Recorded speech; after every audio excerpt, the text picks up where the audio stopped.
I can't wait to hear the Portland Strip Club origin story. I am so excited. That is just the most Portland thing ever. Hi, everyone. I'm Cami Kaos.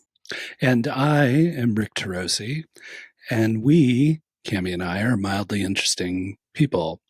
Because of that, we always go through the effort to find way more interesting people than us. Some might say wildly interesting people to talk to every week.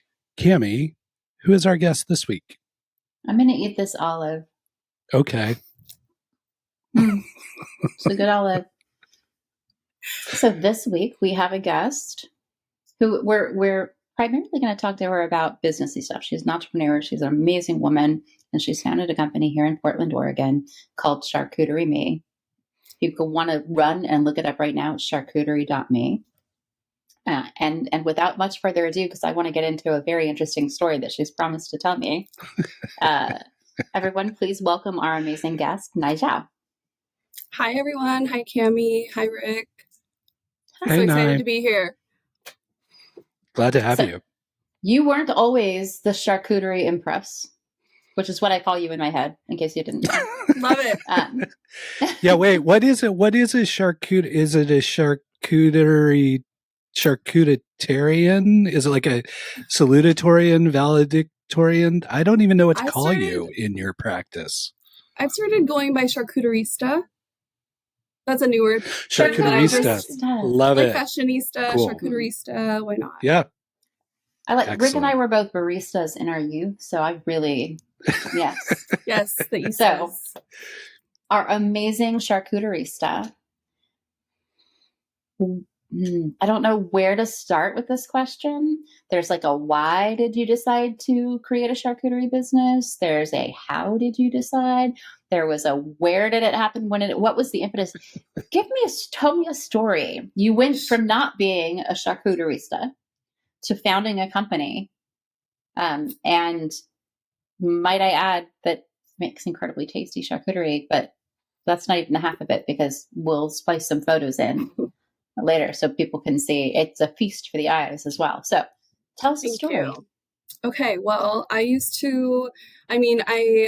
have always loved charcuterie when I was introduced to it by a friend. And then I started working at City of Portland, being exposed to the food scene and the entrepreneurship scene. That's kind of where I met Rick. And I just had that spark in my head, like, I want to get into food. And so that was percolating in my mind. And then all of a sudden I was sitting at a restaurant. It was at Toro Bravo. I think this was in 2019, January 2019. And I was waiting for my charcuterie board that I ordered for dinner. And I was like, people need this in their homes. If I had a subscription service that I didn't have to make my own board all the time, I would be for it. And so I was like, maybe this is a real idea. I started telling friends. They were like, that's a good idea. You should go for it. And so fast forward 4 years later, we're here. Yay. When did you launch? So I launched in April 2020, right in the beginning of the pandemic. Wow. Yeah. Yeah. So it was like a year where I was just like thinking of the idea. I had gone through a business boot camp to really flesh out the idea, see if I had a valid business concept. And so I had that. And then at the time I was thinking it was going to be like a HelloFresh of charcuterie because that was the dream. It was going to be big. And I got stuck a lot because of the logistics and figuring out how am I going to ship sliced meat across the state, out of the state. Yeah. But then the pandemic hit and people started making everything. Like people were making banana bread, people were making pizza, people started selling everything too. And I was like, I think this is my moment. My friend actually sent me a DM of somebody that was like selling charcuterie too. And I talked to her later. I was like, that pissed me off when you said that to me. She was like, that was the goal. Because she knew I had been sitting on the idea. She knew about it from the very beginning. She knew I was sitting on the idea. And that pissed me off that somebody else was going to do it. So then I just like got my shit together and just launched like my first little product on Instagram. Now if you scroll down to the bottom of our Instagram, it's like shameful to see where it started, but that's where it started. So, yeah. That's awesome. Well, Go and ahead. I just wanted to like continue the story arc because Nai, congratulations, you just opened up your first retail location. So I mean, that's an amazing like growth of the company and an amazing milestone, is especially given that you started in the middle of the pandemic. What's that like to have a physical space associated with your product and company now?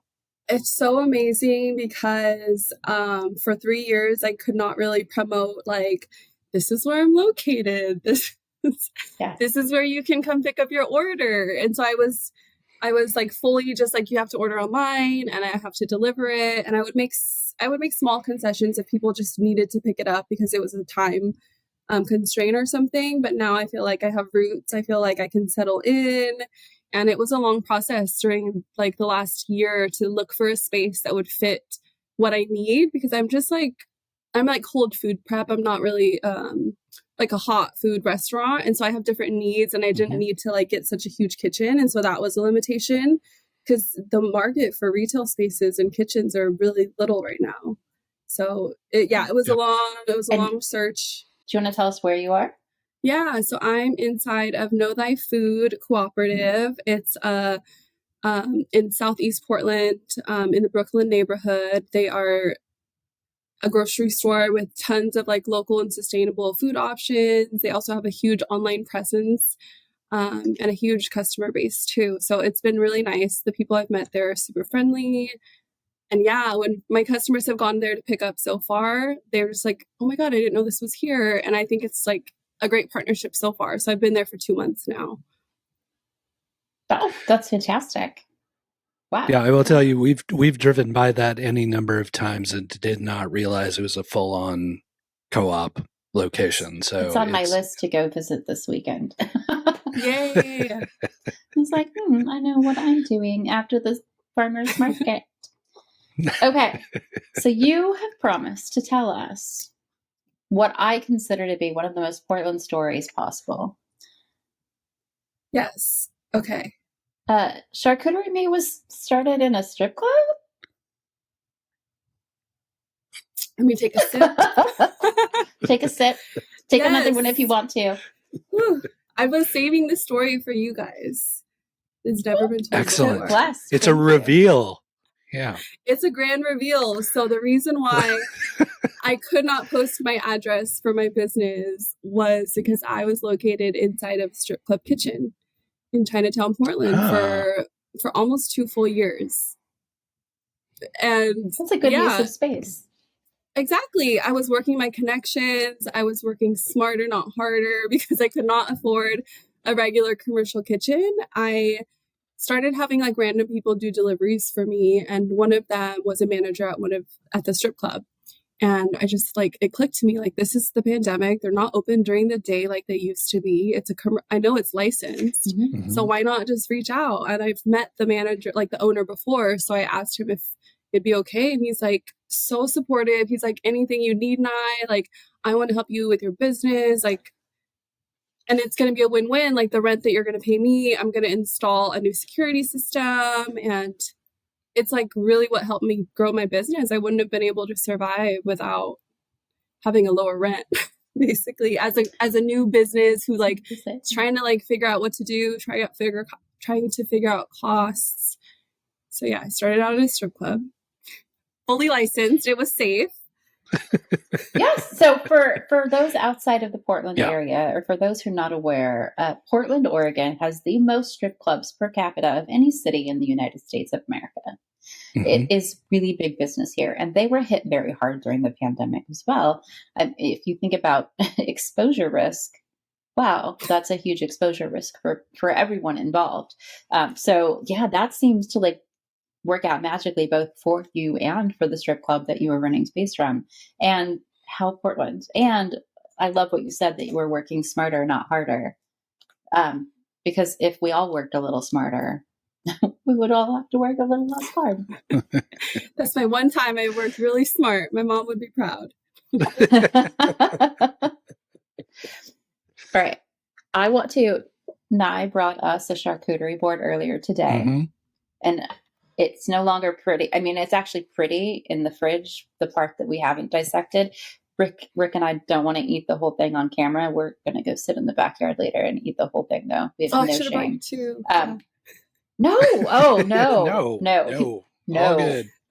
We have so much food. That thing was huge and gorgeous, but we just wanted to enjoy a little bit of it while we were talking to you. And I also, you can't possibly know this, but Manchego is my favorite cheese.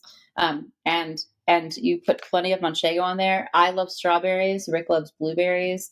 The entire board. And for those of you, it's gluten free because I said, hey, I'm gluten free. So she has all sorts of options for dietary restrictions if you happen to have them. And I just wanted to enjoy some of this while I was talking to you.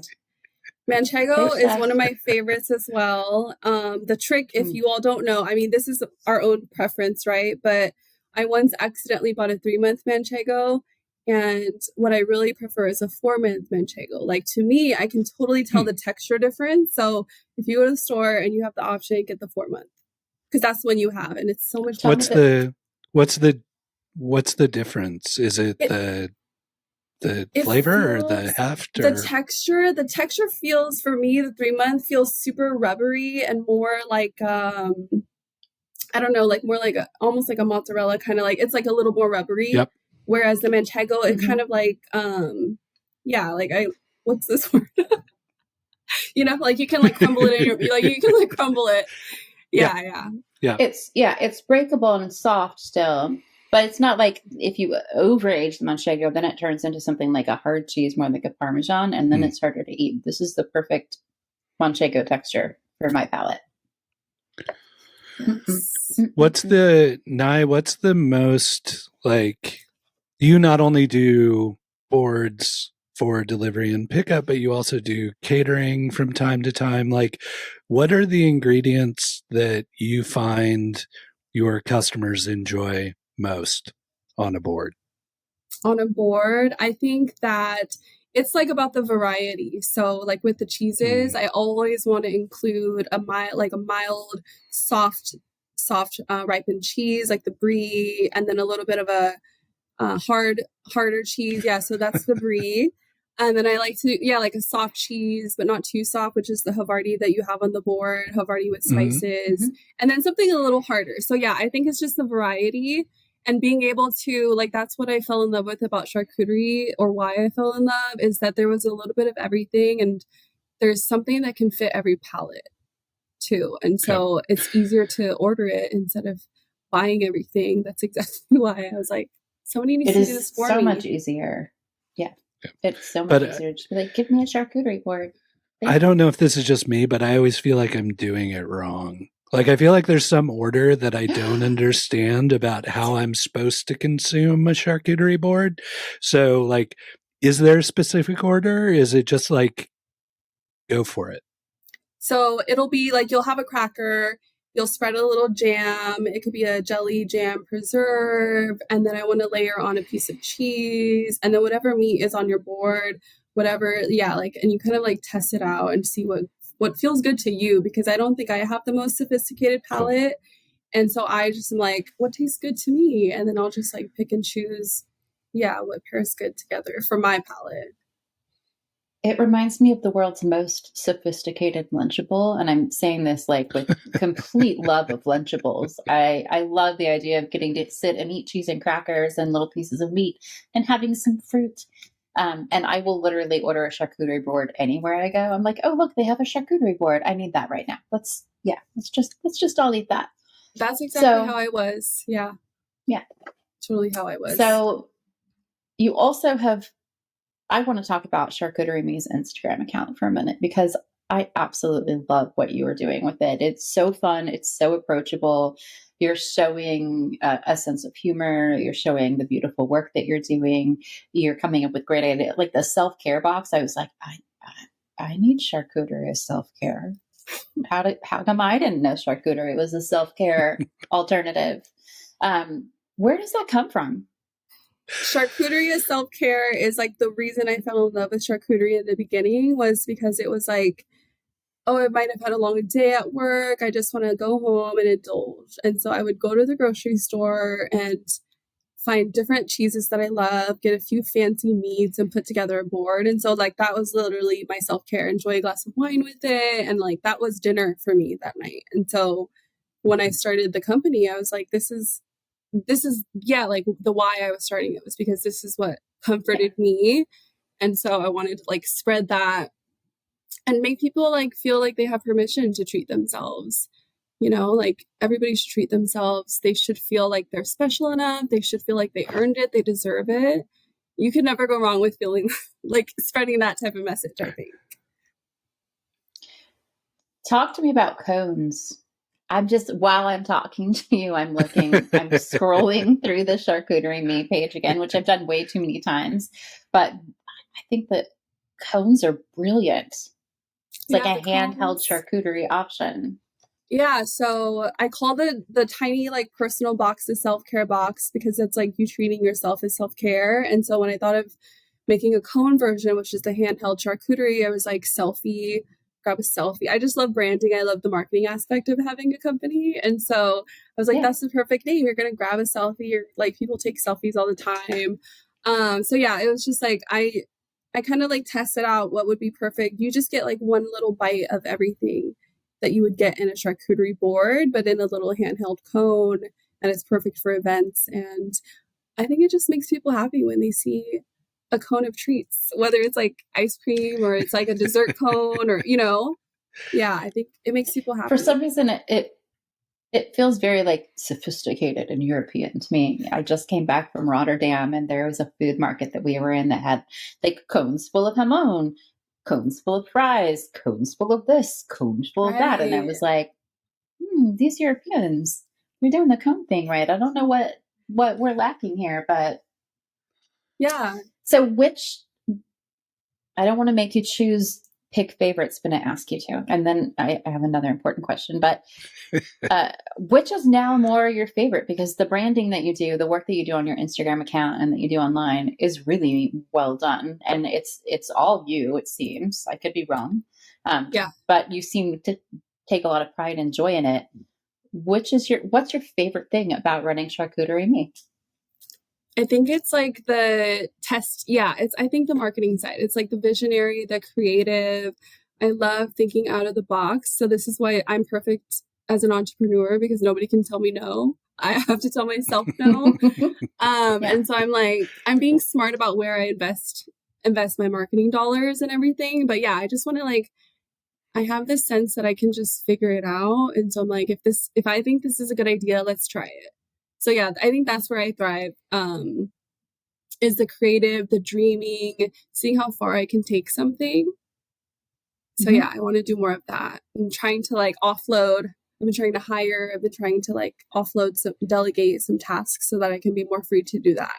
Because I think it's there's endless possibilities. And if you can bring your audience along on your journey and get feedback from them, it helps you just grow, help you grow the company and bring your customers with you. Rick, you've worked with a lot of founders. Ask some foundry startup people questions. Yeah. Well, and as you were asking that question and I'm going to eat a strawberry. And as I was hearing Nai talk about her journey, one of the things that has most impressed me about you, Nai, is your ability to find not only joy in the various aspects of entrepreneurship, but also your ability to still get to do the thing that inspired you to begin this journey. And I don't know that there's really a question there, but if there's a question, it's how do you balance as an entrepreneur? How do you do the grindy stuff that you don't want to do and figuring out the lease and doing all that jazz, and then balance it with the joy of what inspired you to start the company in the first place? Well, on my days off, and this is not something I recommend, but I really don't check my emails because there's nobody else to check my emails for me. I recommend it. I give you props. But I know, That's- yeah, like it's hard. You just have to turn it off sometimes. Sometimes I can work. Yeah. So I always need a break. There's breaks built in no matter what. And then like doing emails with a drink is really good. Like it really, Yes. it really makes work easier because it's like 9 p.m. I'm getting to emails, have a little cocktail. But yeah, you're right. The social media part, the marketing part, like that's what gives me life. And so it will be hard for me to get rid of that, like, you know, to like offload that eventually. But yeah, I still think that's fun, like just creating posts, creating captions. And so I'm still doing it. I'm just trying to like get better at it and like being more strategic about it, thinking about my goals and how I strategize around that. So that's like always like I'm always growing in that aspect. Yeah. Yep. Well, and you joke about it, but like I really appreciate that I can scroll all the way down to the beginning of your journey, and I can also see your growth and progression in terms of like, oh, when you figured out, hey, maybe doing a time lapse of building a big table would be interesting, or like cool. you can see those advances in your creativity, which is not only really inspiring, it's just it's nice to be along as part of the journey of what you're building. So I've always really appreciated that about your work. And I'm one of those, Instagram is my primary social media outlet because it's like, it can be a happy place. Twitter and Facebook can contain so much negative emotion. And when I'm not working, the last thing I want is that. And I had a friend who was talking. She was asking us, she had a friend launching a small business. And she's like, do you have any examples of like businesses doing Instagram well? And I was like, yes, I do. And you were on the list because I just absolutely love the presence that you've created because it's fun and it's so inclusive. And charcuterie is like my friends and I, we call it charcuterie usually. Charcuterie, do you want a charcuterie board? Yes, let's have some charcuterie. That sounds fantastic. It is something that in the past has been so snooty, and it's not, it shouldn't be. It's something that like, it's cheese and meat and crackers and fruit and jam and olives and deliciousness. And it's something that everyone should be able to enjoy. And you're making it something that people don't feel like they have to be a better person or a fancier person. You're making it accessible to people and still making it so high level. Yeah, it's been around forever. Like Lunchables, I'm surprised how long Lunchables has been around. But you know, that was the go-to like field trip. I was a cold lunch kid, so like Lunchables was the thing we had on field trips. So yeah, like I don't think there's a wrong way to do charcuterie. Honestly, we were on the coast a couple weeks ago, and Cami decided that she was going to do charcuterie. So she was like taking cheese and meat and putting them together in little morsels that we could snack on while we were driving. So it's charcuterie. It's Rick named it, but as a person with a dietary restriction, like it can be hard to. We're on the beach. We're driving to see a friend. We need to pick up something that we can eat. We don't have time to sit in a restaurant. Like, what else can I go and just know exactly what has gluten and what doesn't? So I went to the store and yes, I built a charcuterie bag. I love it. And you could do like little toothpicks or skewers, like a little like that would have really upped my game. Have you seen that would have next time? I promise photos and toothpicks. Cute little bamboo ones with the little squiggly end thing. Yes. So not. Oh, you got something? Go.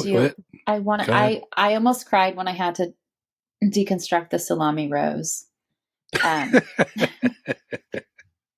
was like, it's too pretty. I can't. It's too. I took like 100 pictures before I touched anything on it, and then I was like, okay, now I'm gonna take one out of the bottom. How? They're so beautiful. How the hell do you do it? It's just made for the first look, and then after that, there's no way to easily eat the salami rose. No, but how do you make it so freaking pretty? Oh, how do I make it? Oh, okay. So there's many different ways to make a beautiful salami rose. This is my go-to, is a champagne flute. So you get a champagne flute, and you fold them into half moons all around. You just keep layering and layering around the champagne flute, and then you turn it upside down. It's that easy. It's not hard. But you have to, you just have to figure out, you'll get some like cone-shaped roses, which aren't as pretty, but you'll get the hang of it once you try a little bit, and you'll like, it's good that there's I intend to just buy them from you. I'm good. I'm good with that. Yeah. I especially now I know how close you are. I can just be like, yes, you're in our general vicinity. So yeah, not far. But for other folks, and then Rick mentioned the giant tables.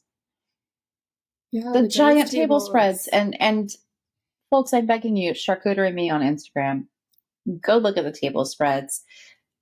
Where did that idea come from, and how time consuming is it to just fill a table with it? And the tables are every bit as pretty as a box or a coat. I mean, like it's a visual art form as much as it is a culinary art form.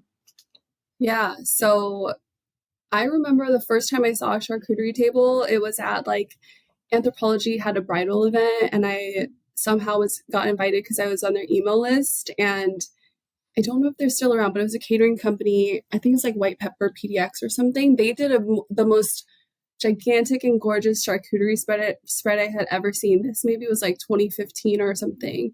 I was like, I need that. I saw that and I was like, I need that at my wedding. So that it brings me back memories, but it's just so gorgeous, and everything is about aesthetics, especially for weddings. But yeah, the largest Graze table I've had was like 250 people. It was for an event at OMSI, and it almost like broke me. There was so much preparation. There's prep at the kitchen beforehand, like washing everything, cutting everything to the way it needs, and then transporting it and then laying it out on the table. Like for a spread for 250 people, we had 3 hours on site, and it was barely enough time before the event started.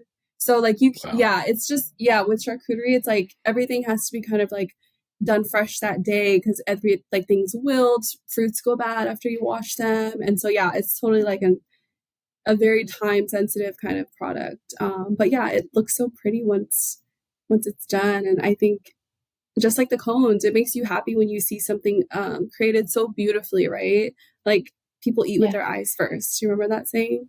Yeah. Or the camera eats first. Yeah, the camera eats first. I will. Nai brought us a box today, and I got it, and I had just eaten lunch. Thankfully, I had just eaten lunch, because otherwise it probably wouldn't have lasted until the evening, because it was so exciting. And I brought it in, and I sat it down, and I was like, I'm not even going to touch you. I'm just going to look at you with your pretty pink ribbon and your notes, and then I put it in the fridge, and I kept peeking at it. I'm very excitable, in case anyone didn't know that. And so I've spent the entire day like kind of peeking in at the show. How you doing, little buddy? And then before the show, I was like, okay, I'm going to go photograph our charcuterie board now, because I want us to be able to share photos of the charcuterie board on the episode. And yes, we probably could have just gotten photos from your Instagram account, but I wanted photos of my charcuterie board. It's authentic, yeah. Yes. So there were photos with the lid still on and the ribbon, and then there are photos of the whole thing. And then I was like, oh my God, these cherries, they're so beautiful. These, it's just, I don't know, it's stunning. Which brings me to, what's your least favorite part of doing all this? What's the thing that makes you go, oh no, not again? Oh my gosh. I think right now it's picking up supplies, because I'm still driving to, so I have vendors. I have wholesale vendors. I have like 2 different cheese and meat people. I have a fruit person, like wholesale distributors. But I think like the running around town part, where I'm still kind of growing, and I haven't met the threshold where they're like, or where I'm ordering enough that they can just be like, oh, we'll deliver it. Deliver. Yeah. Yeah. Because especially with my fruit, they're like, once you change it from will call to delivery, you can't go back. And I'm like, I can't spend that much every time, especially with fruit. Right. So that's right now. It's like the physical stuff. I want to this year, my goal was so there's a book called The Entrepreneurship Myth, the E-Myth. And it's like, there's the technician, the manager, and the visionary. I'm like still the technician / manager. I'm trying to get up there, so I'm like, the physical labor is where I'm like, okay, the emails, the driving around, even the making the boxes, like it's still beautiful and I love the process because I zen out. It's like meditative, but yeah, I can't grow until I can get to that, like the third level. Yeah. So that's the goal. Meet the people. Meet the people. I'm hiring. Hey, oh yeah, she's hiring. Do you love charcuterie? Are you in Portland? So, but you can't be sucky. You'd have to be really awesome. Just saying. Yeah, you have to have an eye. That's the thing. It's like everything is about how the presentation. Back when I was in Chinatown at the strip club, that was like an added factor. Like people didn't want to work in Chinatown. People didn't want to work at a strip club. Fair for the strip club part, but Chinatown, hey, I survived. I was fine. Did the strip club serve charcuterie boards? No. Huh. And they should, right? Missed opportunity right there. Like, I would. No if that more was my strip lobsters. club, I would be serving the charcuterie boards. Just saying. You'd have a whole new demographic that you would bring into.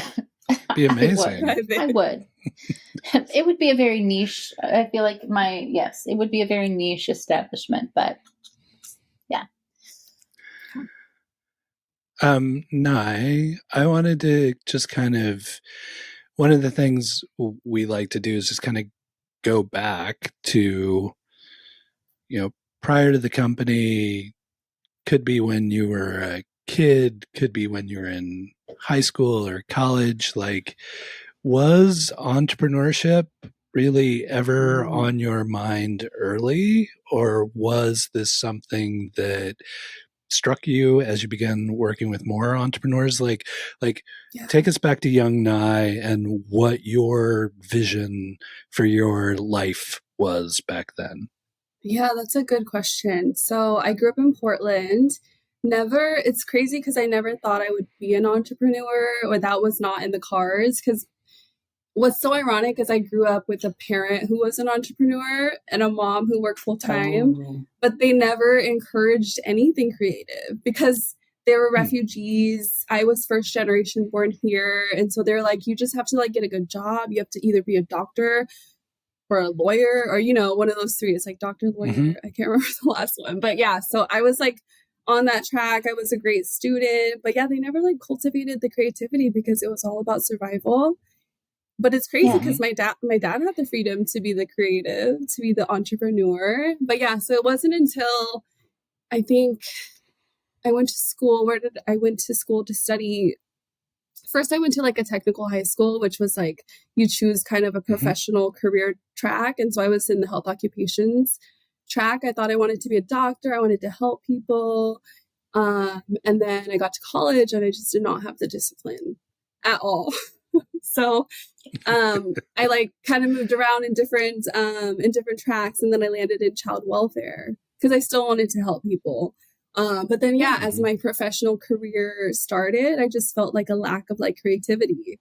And so I would find these like side hustles. I was building my professional, like a portfolio, because I was like, I want to be a wardrobe stylist. Like, I just want to have a creative part. So there was always like, I was working full time with the full-time job, having a safety net kind of thing. And then I always like was attracted to something else.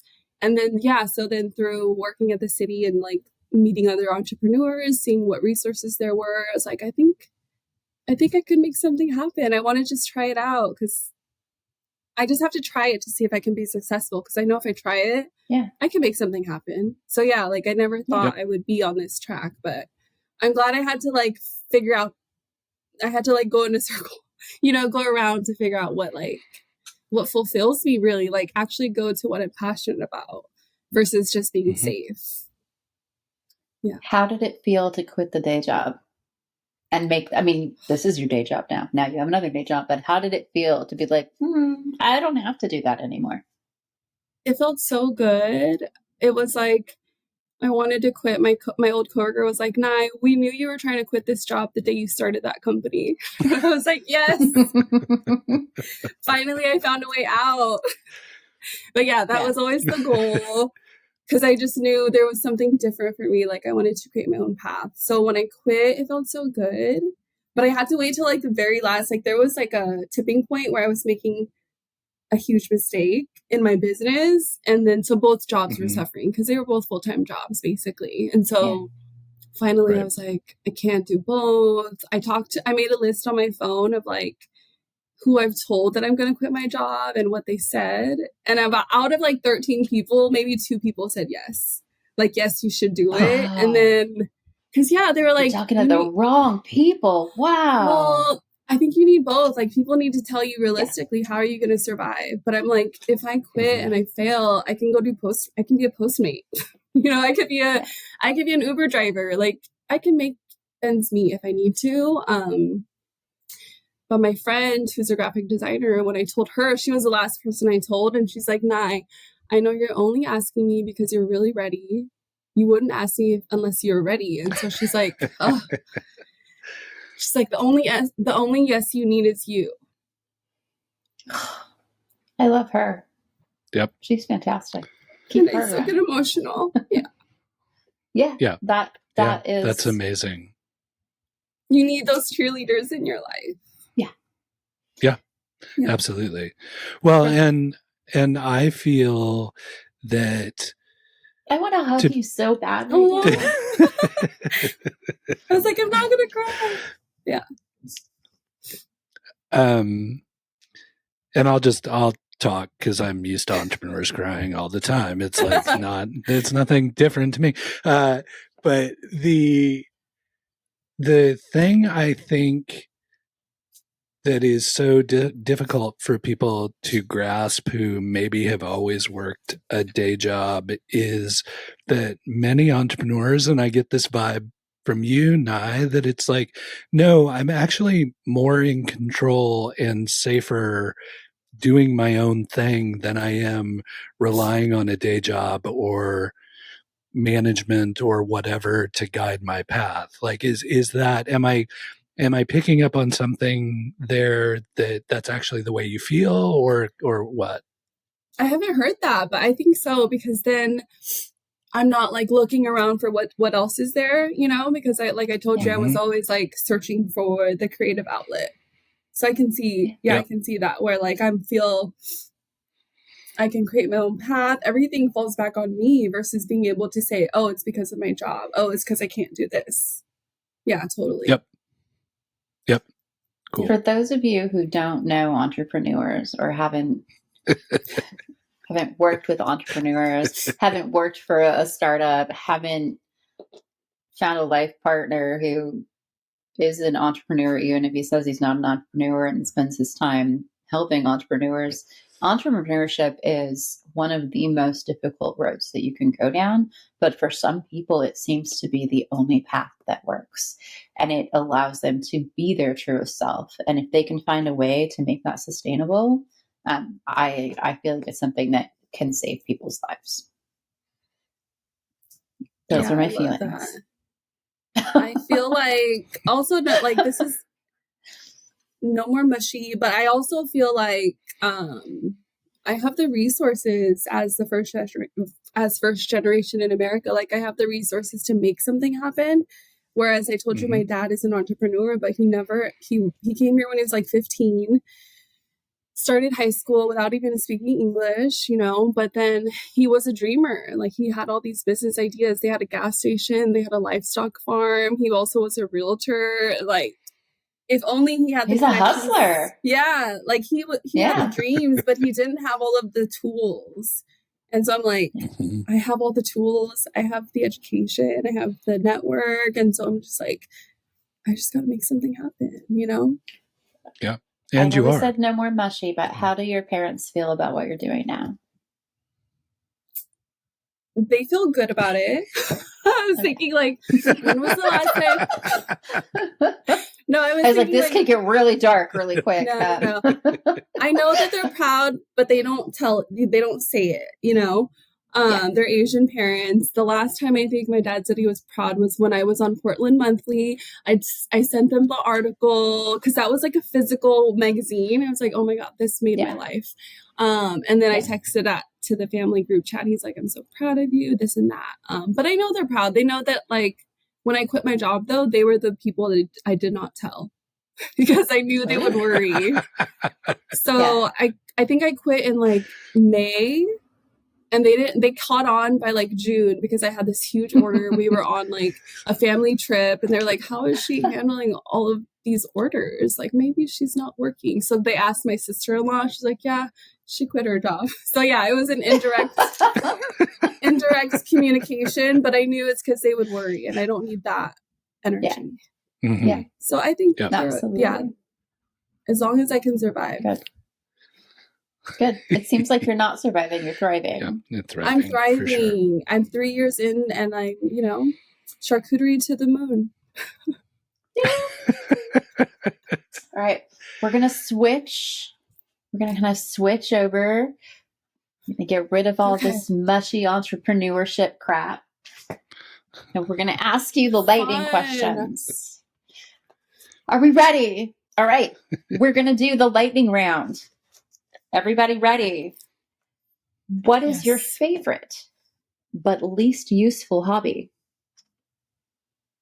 My favorite but least useful hobby is I like to sunbathe. Nice. Nice. That's great. That's really weird for Portland, but that's great. I grew up in California and Texas. Yes, you are living and getting all of those sun vitamins.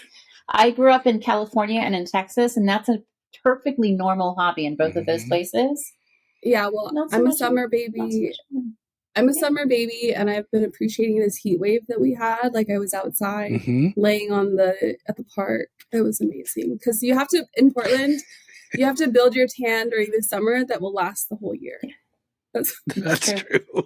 She is. If I have tan you have to cook it in. Yes. Yeah. It's a full-time job to be outside. Another one. It is. And as my cat will tell you, it's a job that we don't necessarily take seriously sometimes because he's very upset with me today for not spending time outside. All right. Second question. Would you like to survive the zombie apocalypse? I would. I'm more interested in I want to know how far I'll get though. I don't think I will. I might survive till the very end and then die, but I think I'm strong. We're building a zombie apocalypse crew. As a local Portland awesome person, I am inviting you to our zombie apocalypse freakishly crew. Strong. Yes. All right. If I don't know the answer to this question, I'm going to be confused. What is the last food that you photographed? Oh. Charcuterie. What? That's crazy. Wait.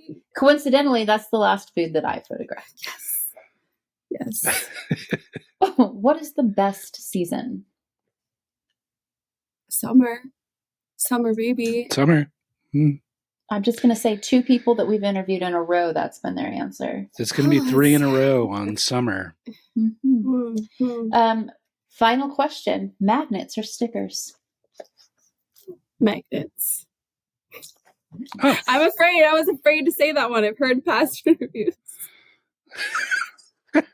You've heard me judgmentally. She's judgmental magnet. No, but when people say magnets, I always want to know why. I'm okay with that. I just want to know. I'm curious. Don't be offended if I tell you the truth. Don't. No, I want to know. Sticklers are useless. What? They're for laptops? I'm looking at my laptop right now. It's got stickers on it. I mean, we did have a guest that has a garbage can covered in stickers, which seems even more useless. I can't disagree with you.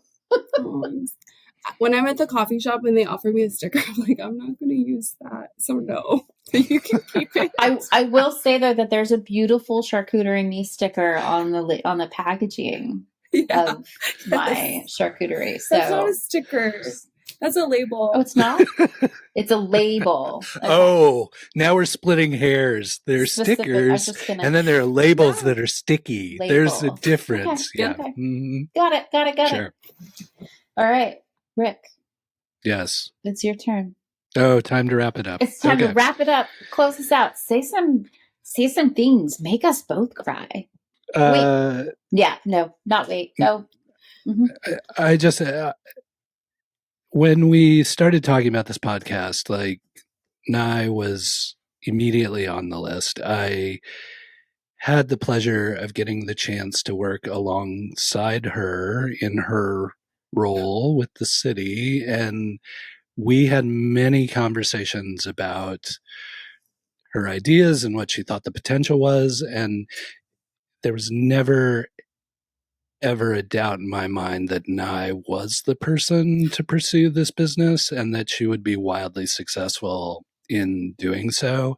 She has such amazing energy, such, you say you're not the visionary, but you have the vision and you know what you're capable of doing here. And it's been such a joy to be along for the journey from the very earliest days to where you are today. And like, I literally shared the link with Cami this morning. Like, Nai's got space. This is amazing. Like, First like text it's, I saw this morning. like it's like that